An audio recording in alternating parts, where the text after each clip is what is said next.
Oggi parliamo della seconda parte della filosofia socratica. Nella prima lezione abbiamo analizzato la vita di Socrate, adesso analizziamo la sua filosofia nei punti fondamentali, nei punti in cui, negli snodi centrali.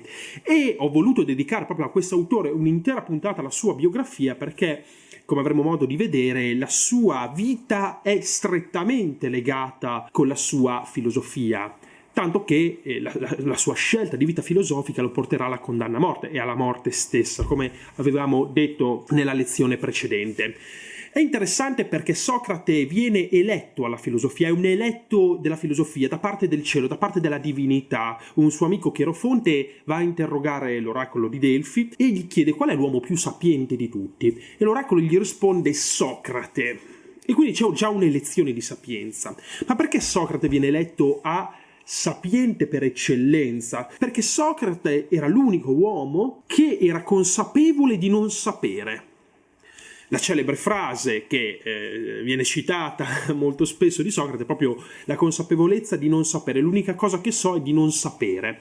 E questa consapevolezza, questa nozione, questa conoscenza era l'unica, sosteneva Socrate, che è apprendibile dall'uomo. L'unica cosa che viene appresa dall'uomo è proprio questa consapevolezza di non sapere. E mentre tutti gli altri sapienti, coloro che erano ritenuti sapienti, si ritenevano possessori di una verità, Socrate invece non si riteneva nemmeno possessore di neanche un briciolo di verità, e questo lo rendeva un po' più sapiente, un po' più saggio degli altri.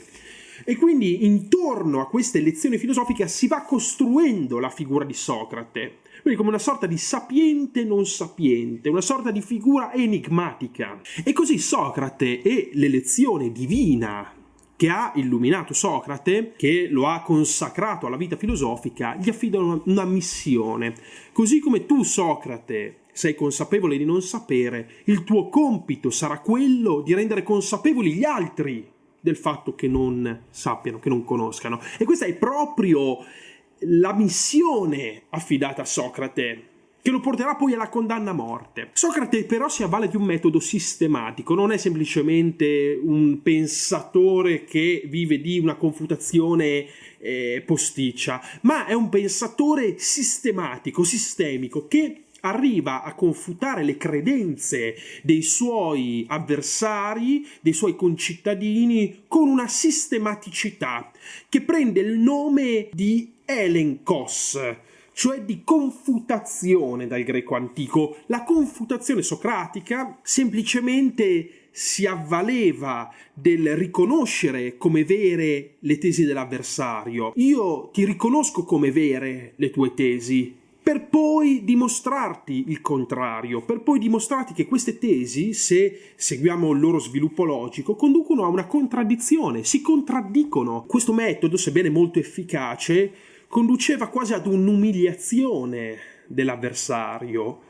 E sicuramente anche la morte di Socrate è dovuta in parte a questi aspetti di cui si nutriva la stessa filosofia socratica. Quindi questo forte attracco frontale che mostrava come le tesi dell'avversario conducessero a contraddizioni, quindi alla fine risultassero stupide, poco intelligenti. E infatti il peggior avversario di Socrate, che non ha un nome e un cognome, ma ha un nome, un termine, amatia, che dal greco antico significa la doppia ignoranza. Il vero avversario di Socrate non era tanto il fatto che la gente fosse ignorante, non era quello il problema, perché Socrate lo risolveva dicendo tutti siamo ignoranti, tutti non conosciamo, ma il vero problema era la non consapevolezza di esserlo, pensare di essere e di sapere, di possedere delle conoscenze, di possedere la verità senza possederla realmente. E diceva Socrate, questo è il vero danno, questo è il vero male per l'uomo. Ed è il vero male per l'uomo perché Socrate, potremmo dire, forse è il creatore di un movimento che sarà sviluppato all'interno dell'etica, che è una branca della filosofia che studia come si debba comportare l'uomo, quali siano i comportamenti corretti che deve seguire un uomo. Socrate pensava che il comportamento dell'uomo buono fosse dovuto alle sue conoscenze, quindi a quello che conosce. Quindi sosteneva che questa amatia, questa doppia ignoranza, non solo fosse un aspetto di formalità. L'uomo non deve essere consapevole della sua ignoranza, Ma Socrate sosteneva pure che se non fosse arrivato a questa consapevolezza l'uomo avrebbe compiuto azioni empie, sarebbe stato un uomo deprecabile. E questo era il vero problema di Socrate, che un'ignoranza da questo punto di vista non era semplicemente una questione di stupidità, ma era una questione di bontà dell'uomo, di bontà o malvagità dell'uomo stesso. E questo era il reale problema di Socrate. Il metodo socratico non è semplicemente confutare in maniera cieca l'avversario, applicare questo elenkos che abbiamo visto. Successivamente Socrate sviluppava un secondo procedimento. Tra tutti quelli che venivano confutati da Socrate, alcuni, e questo si vede nei dialoghi che ci vengono riproposti da Platone, alcuni rifiutavano di essere scherniti da Socrate, se ne andavano, abbandonavano le assemblee, abbandonavano i raduni in cui Socrate parlava. Altri invece riescono a capire cosa vuole fare Socrate, diventano suoi allievi, tra questi ci fu Platone, ci fu Senofonte, ci fu Alcibiade, ci furono personaggi molto illustri.